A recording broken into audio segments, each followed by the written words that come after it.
é crescente o número de empresas que estão estruturando ambientes com foco em inovação. Por trás desse movimento, há a busca por uma organização dedicada às atividades de pesquisa e desenvolvimento, que seja autônoma, ágil e que permita explorar conhecimentos de fronteira cujos resultados muitas vezes são incertos. Entretanto, para cada estratégia, há o desafio de identificar modelos de ambiente que sejam mais adequados às necessidades de tecnologia, inovação aberta e financiamento, além da compreensão de aspectos regulatórios relacionados à estrutura.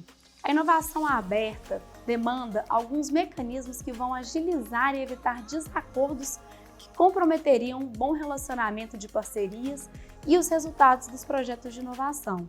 Eu estou à frente da BGI Brasil, uma consultoria especializada na gestão estratégica de recursos financeiros para inovação e soluções digitais. Com a minha experiência em direito, liderei vários projetos de estruturação de ambientes de inovação, como ICTs, centros de P&D e hubs. Para discutir sobre os desafios e soluções, convidei o meu amigo Marco Aurélio Braga, especializado em direito de inovação. Juntos, trabalhamos em um projeto com o Instituto Hercílio Randon, onde tivemos discussões tão enriquecedoras que decidimos compartilhar com você em uma série de 3 vídeos. Nesta série, abordaremos boas práticas de governança, políticas de propriedade intelectual e acordos de parceria. Confira agora o primeiro episódio sobre a importância da governança para facilitar a tomada de decisão em ambientes de inovação. E não perca os próximos episódios.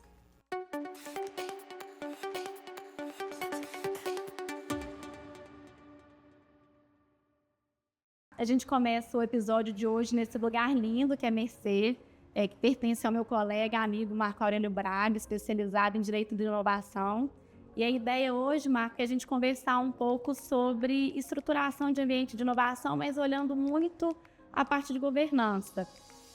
Pela nossa experiência, é muito comum, né, que as empresas primeiro tenham uma ideia de estruturar um ambiente de inovação, principalmente uma ICT, mas sem pensar muito nas questões do dia a dia, né? Assim, na análise prévia. Primeiro, faz sentido para a estratégia da empresa ou do grupo de empresas, de fato, contar dentro do seu ecossistema com um ambiente, com uma ICT estruturada, se sim, para qual propósito, com qual foco, né? E a partir disso, olhar quais os benefícios tangíveis e intangíveis que essa estrutura pode trazer, proporcionar para os associados. E com isso vem uma série de regulamentações que precisam ser atendidas e principalmente uma questão de governança. Uhum. Uma vez identificada, então faz sentido, quero estruturar um ambiente de inovação, e aí? E o próximo passo? O próximo passo passa por definir um bom documento e com isso ter ali uma boa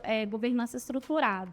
Você como especialista, né, assim, apoiando aí nessa implementação de ICTs e outros ambientes de inovação, seria legal compartilhar um pouco dessa experiência sobre o aspecto jurídico mesmo, que é uma área importante dentro desse contexto, do que é importante, o que as empresas ou as instituições de pesquisa têm que observar para que a gente tenha uma estrutura sólida e que vai conseguir, de fato, exercer a que se propõe. Então, se você puder compartilhar um pouco dessa experiência. Claro. Primeiro é um prazer recebê-la aqui, Carolina. A Mercê tem que servir para esse tipo de situação e proporcionar o diálogo com a BGI tanto faz bem. Esse tema para a gente é muito caro, né? A gente gosta muito de falar disso porque é o que você trouxe.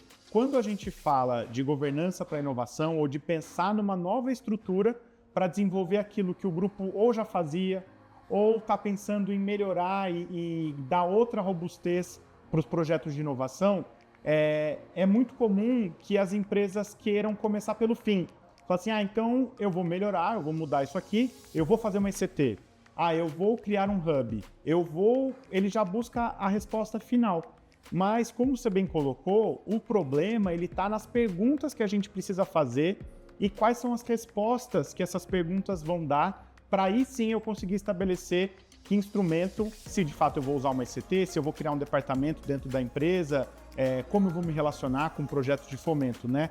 Então, quando a gente se depara com esse tipo de indagação dos clientes, que olha, eu estou vendo o Sistema Nacional de Inovação, eu estou vendo que existe uma lei do bem que me incentiva a investir em inovação. Eu estou vendo que meu concorrente está fazendo alguma coisa parecida. Eu estou ficando para trás ou eu quero melhorar esse processo. O que eu faço? E para ajudar a dar resposta a essa pergunta, a gente tem que saber entender as premissas do cliente, né? Por que você está fazendo isso? Quais são os desafios que você tem internamente? E aí sim eu vou pensar numa estrutura jurídica. Por que é importante a gente falar disso, né? A gente tem experiências comuns de trabalhos que a gente fez com clientes e o que é muito comum é você projetar nessa nova estrutura a solução dos problemas que estão nesse dia a dia. Eu estou enfrentando uma série de dificuldades dentro do meu ambiente de inovação existente e a hora que eu criar esse processo novo, isso tudo vai estar resolvido. Mas a gente tem que entender que a cultura de inovação não vai mudar só pelo fato de existir um estatuto novo ou não. O ambiente de tomar decisão, ele precisa ser bem pensado, porque se eu não fizer isso adequadamente, eu vou mexer com uma série de questões internas de cultura, de poderes dentro da empresa, da forma de se relacionar com parceiros, que elas têm que ficar muito bem ajambradas, né? E aí, como que a gente usa o direito para ajudar esse processo? Primeiro, entender, a gente brinca que lá, a lei de inovação lá atrás, né, a gente está falando de quase um intervalo de 20 anos, ela deu um crachá para todo mundo do sistema. Então hoje você sabe quem faz fomento, quem desenvolve, qual que é o papel da universidade. Isso hoje está muito mais claro. Apesar de ser pouco conhecido, a gente sempre brinca, né? Que a gente tem esse desconhecimento. Total. Mas a lei de inovação ela ajudou a organizar esse panorama. O que eu acho que esse desafio da governança faz é trazer o mesmo tipo de necessidade de organização para dentro do ambiente da empresa. Ela poder entender melhor como ela vai usar esses instrumentos a partir da identidade dela. Fazer nascer uma ICT, fazer nascer um departamento ou reestruturar a forma como você faz inovação, isso depende muito dos seus objetivos e das suas metas com aquele projeto, né? E assim, até pela experiência, né, assim, voltando um pouco até naquela questão, qual que é o melhor ambiente que vai, em termos de modelo jurídico, que vai atender a minha premissa inicial, assim, por isso que a premissa, ela é tão importante dentro desse processo, porque a depender de qual cenário que vai seguir, o modelo de governança muda completamente. Exatamente. Então, uma coisa é você seguindo um modelo de uma instituição científico-tecnológica, que é uma instituição, né, assim, normalmente em formato de associação, enfim, mas é uma entidade sem fins lucrativos, e a governança exigida para uma entidade sem fins lucrativos e a necessidade que você tem que atender para evitar conflito de interesses, etc., é diferente, por exemplo, de uma estrutura que segue um modelo de um centro de pesquisa privado, ou uma própria área, ou um departamento de uma empresa. Uhum. Quando você entende, né, então eu tenho esse objetivo, eu vou me estruturar, faz sentido estruturar a partir desse modelo, e as consequências são essas, e isso, né, assim, e aí tem os próximos passos em decorrência disso. Se essa premissa não está bem clara e se esse modelo não está bem definido e bem esclarecido para o empreendedor, na hora de colocar em prática vai fazer uma confusão danada e no final das contas a instituição vai acabar não conseguindo exercer com os seus objetivos, né, assim, de efetivamente investir em pesquisa e desenvolvimento. E isso fica muito claro. Para mim, essa transição, principalmente quando a gente pensa numa transição de uma ICT que seja spin-off de um grupo empresarial, a dificuldade que às vezes o grupo tem de entender que a ICT ela tem autonomia, ela tem que caminhar com as próprias pernas e tudo mais, é um dos impedimentos talvez de sucesso depois na sequência. E acho que a gente, inclusive, né, Marco, trabalhou em conjunto. Acho que a gente pode, né, assim, trazer o IHR, que é uma referência hoje enquanto instituição de pesquisa no setor automotivo, que é uma spin-off do Grupo Randon. O Grupo Randon tinha uma visão, de fato, de trazer, de impactar mesmo o pesquisa e desenvolvimento no setor e enxergou a instituição de pesquisa como uma entidade que pudesse exercer bem esse papel. E aí acho que todo desafio nosso enquanto parceiro foi de fato construir essa imagem Exato. de autonomia e, assim, e trazer a importância mesmo de se definir alguns instrumentos. E aí, como primeiro passo, né? Então, como é que dá cara a isso? E o dar cara a essa instituição é, de fato, ter uma pessoa jurídica de direito privado, independente, e aí passando por um estatuto bem definido e com regras bem claras. Em relação a essa parte, talvez, de estatuto, então, indo bem para uma linha aqui, talvez, de ICT, né, que eu acho que hoje é uma entidade com um papel bastante representativo dentro do ecossistema, do que o marco legal talvez tenha se proposto a regulamentar. O que você considera que são fatores importantes, conectando com a própria governança em si? Sim. Carol, esse assunto ele é muito sensível e demanda um grau de atenção da alta liderança da companhia que quiser fazer esse tipo de investimento ou ter esse drive, que passa inicialmente pelo que você bem falou das premissas, né?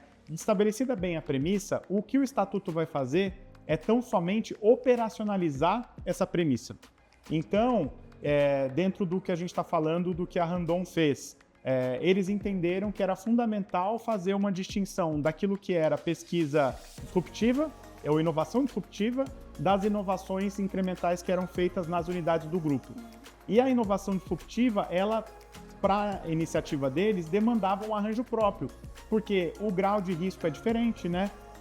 O tipo de envolvimento que você vai ter com universidades públicas e outros parceiros de pesquisa também. Então, ter um ambiente distinto é importante. O que o Estatuto precisou refletir?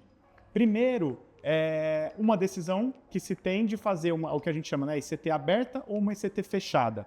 Ela vai prestar serviços de tecnologia ou desenvolver projetos tão somente para as empresas do grupo ou para os seus associados, ou ela vai permitir fazer isso com outras empresas. Essa decisão ela vai implicar numa consequência futura, que é o tipo de instrumento que ela vai poder utilizar. Se ela for uma ICT fechada, a porta Embrapi estará fechada a ela. Ela não vai poder utilizar a ferramenta da Embrapi como se fosse uma unidade Embrapi credenciada tal. Ela vai fazer de outras maneiras, mas de uma forma muito como se fosse uma empresa. Então não há uma vantagem tão grande. Se ela escolhe fazer uma ICT aberta, ela pode se credenciar como uma unidade Embrapi.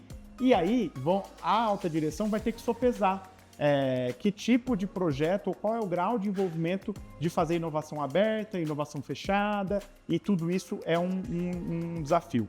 O outro ponto é poder entender que essa associação que vai ser criada, uma associação de direito privado, sem fins lucrativos, ela vai, ao longo do tempo, ganhar uma autonomia. A gente brinca que é como se fosse um filho. No começo precisa discutir orçamento, precisa entender como é que vai formar, quais são as relações, e ao longo do tempo ela vai ganhando autonomia. E precisa ter uma estrutura de governança do grupo econômico e da entidade que está nascendo com esse objetivo muito transparente. Ela não é uma unidade do grupo não pertence, ela é uma associação civil. Independente e que tem a sua própria governança. Então, no caso de uma ICT, o que a gente sugere é que você tenha, primeiro, a Assembleia Geral dos Associados, depois que você tenha uma diretoria executiva que responda aquilo, e é comum que você faça uma divisão entre diretoria técnica e diretoria administrativa, e depois, acima disso, você forme um conselho. Tanto interessante ter um conselho técnico-científico para dar mais permeabilidade dessa estrutura, trazer outros profissionais, pesquisadores, vinculados às atividades de pesquisa que você está desenvolvendo, e um conselho de administração aí sim mais representado nessa alta direção dos associados, que consiga orientar os destinos da associação. Então o estatuto ele vai ser o instrumento, o papel que vai traduzir muito bem essas questões. A gente tem que lembrar que nesse estatuto vai ter que também ter a sementinha do qual é o tratamento que essa instituição vai dar para a sua propriedade intelectual. Se a gente está falando de uma instituição que vai fazer pesquisa, é normal e esperado que ela tenha ativos de propriedade intelectual. Como que ela vai lidar com isso? Ela vai ficar com esses ativos e licenciar para as associadas? Ela vai ficar com esses ativos e licenciar para associadas e para terceiros? Todas essas decisões elas decorrem desse processo de maturação. E por fim, a gente tem que entender que como a gente lida com esses ambientes e a inovação é um processo que abre outras portas, é muito comum que eu gere novas tecnologias que sequer sejam exploradas pelos associados. Então eu preciso estabelecer uma forma dentro do estatuto de endereçar esse problema. Sim. O estatuto social ele não vai ter todas as respostas, mas ele vai permitir que a gente tenha os contornos, regras gerais, né? as regras gerais para quando essa questão aparecer e problemas ou bons problemas, né? Que é ter um ativo ali que você fala, nossa, descobri uma tecnologia de uma indústria A, mas eu sou da indústria Z, o que eu faço com isso? E eu vou explorar isso de outras formas. Então o estatuto ele encerra isso. Tem um outro instrumento que é muito importante, que é a política de propriedade intelectual dessa associação. A gente está muito acostumado de ver políticas de propriedade intelectual e exigir isso de universidades públicas, né? Os NITs, os Núcleos de Inovação Tecnológica, eles são obrigados por lei a ter uma política. As ICTs, elas também vão precisar, e isso é como se fosse o cartão de visita. Quando ela vai conversar com uma universidade, com uma startup ou com um ator do sistema, uma agência de fomento, a primeira coisa é falar como você trata a sua propriedade intelectual, como você protege, como você gere e como você licencia ou explora isso. Essas perguntas vão estar exploradas naquele documento e isso orienta muito o tipo de parceiro que você vai escolher e faz a gente ganhar muito tempo, né? Legal. E aí, por último, um outro instrumento que a gente vai ter é os contratos de parceria, ou o acordo de parceria, como é que define a lei de inovação. O acordo de parceria é o que vai ter que ser celebrado com cada associada para que as associadas entendam como os projetos de tecnologia vão ser endereçados. Então, quando a gente vai falar de ICT, a gente precisa entender que eu vou precisar explorar o estatuto, eu vou precisar explorar a política de propriedade intelectual e eu vou precisar explorar os acordos de parceria. Esses são os documentos, os pilares de uma estrutura nova dedicada à pesquisa de uma associação civil, desse modelo que a gente está pensando aqui. Legal. E acho que vale até o convite, né, assim, para os próximos 2 episódios. Um, a gente vai focar mesmo nessa parte da política de propriedade intelectual e um outro dedicado aos acordos de parceria, enfim, que tem questões muito importantes que devem ser bem detalhadas. Então, acho que caminhando aqui para a gente poder fechar talvez essa parte de governança em específico, né? Primeiro ponto, premissas, elas têm que ser muito, muito bem definidas e claras. A gente só recomenda que qualquer instituição, pessoa jurídica, enfim, que algum interessado em dar um passo em estruturar um ambiente de inovação, tenha clareza quanto às premissas. É comum que as premissas, às vezes, não estejam claras ou bem definidas ou com pontos de contorno fechados e faz parte do o nosso papel como especialista no ecossistema de inovação, né, que permeia todos esses atores, é ajudar, talvez, a dar um pouco de contorno. Na verdade, acho que é mais do que o nosso papel, uma responsabilidade, porque, enquanto consultoria, a gente acredita que só faz sentido estruturar um ambiente de inovação se de fato ele tiver um propósito, se ele for estruturado para trazer algum benefício para a sociedade enquanto participante do ecossistema de inovação. Então, definido bem as premissas, o próximo passo, de fato, é a gente pensar no modelo jurídico que case bem com essas premissas. Aí a gente pode citar aqui alguns exemplos que a gente já comentou no início. Então, uma ICT, né, uma ICT privada, por exemplo, que pode ser uma associação sem fins lucrativos ou uma fundação, um próprio centro de pesquisa, que aqui a gente está falando de uma linha mais a que se assemelha à empresa, com finalidade lucrativa, etc. Um hub de inovação, e aí aqui a gente está olhando mais para um organismo que vai conectar com outros atores, que vai ter mais um papel de conexão, enfim.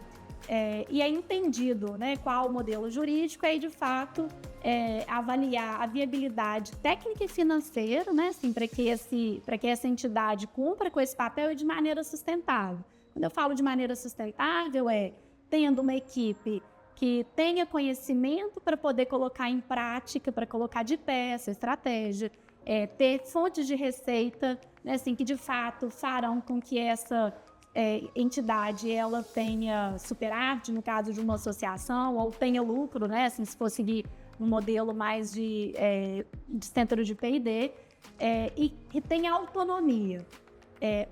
Um ambiente de inovação, para que ele consiga, de fato, ser inovador, ele precisa de autonomia. Exatamente. Né? Então, não pode lidar com o desafio, por exemplo, do dia a dia da inovação dentro das empresas que acabam morrendo por falta de orçamento, por falta de foco, prioridade. Um ambiente de inovação com foco para isso, não. Ele tem que conseguir colocar isso de pé. Definido isso, né, assim, é ter os 3 documentos bases ali, enfim, aí cada estrutura vai ter um modelo de documento específico para isso e que regulamentem para que no dia a dia, né, assim, as regras estando claras, o foco seja mais em realizar as atividades do que ficar tentando resolver algum ponto de contorno. Alguma mensagem final em relação à governança? Eu acho que tem um ponto aí que é super importante, Carol, que assim, geralmente essas estruturas elas são pensadas para acelerar processos inovativos e torná-lo mais fácil do que dentro do ambiente da empresa. Sim. Você quer jogar para fora porque você sabe que se dentro de grandes estruturas de pesquisa, o processo de orçamentação, de compra, de seleção de parceiros, etc., ele tende a seguir as regras de compliance daquela grande estrutura. E a gente sabe que o tempo da inovação ele costuma ser diferente. Sim. E a governança ela precisa espelhar isso. Então a gente não quer ser protagonista. A governança uma boa governança não é protagonista em nenhuma estrutura. Ela tem que ser acessória. É instrumento. Ela é um instrumento. Então, o ideal é que a governança suma no dia a dia. A gente tem que ter esses órgãos que a gente narrou, a Assembleia Geral funcionando, os acordos de parceria, os conselhos, a diretoria. E isso, no dia a dia, praticamente some, porque uma boa governança funcionando bem, ela quer dizer que os entregáveis daquela associação estão funcionando. Legal. E isso requer uma atenção especial que uma entidade nascente não costuma ter, né? Então, um recado final, talvez, desse tema da governança é entender que ela precisa ser estruturada para... Num primeiro momento, demanda bastante energia, discussão, vai ser assim, vai ser assado, porque aquilo tudo é um reflexo dos poderes que estão ali instalados. Mas depois desse momento inicial, o normal é que isso entre no dia a dia da instituição e passe a ser uma coisa comum e benquista, inclusive, para que, de fato, o ator principal, o protagonista, que é o desenvolvimento de projetos, siga o seu curso. Legal, ótimo. Obrigada. Convidamos vocês a acompanharem, então, o próximo episódio, que será focado na política de propriedade intelectual.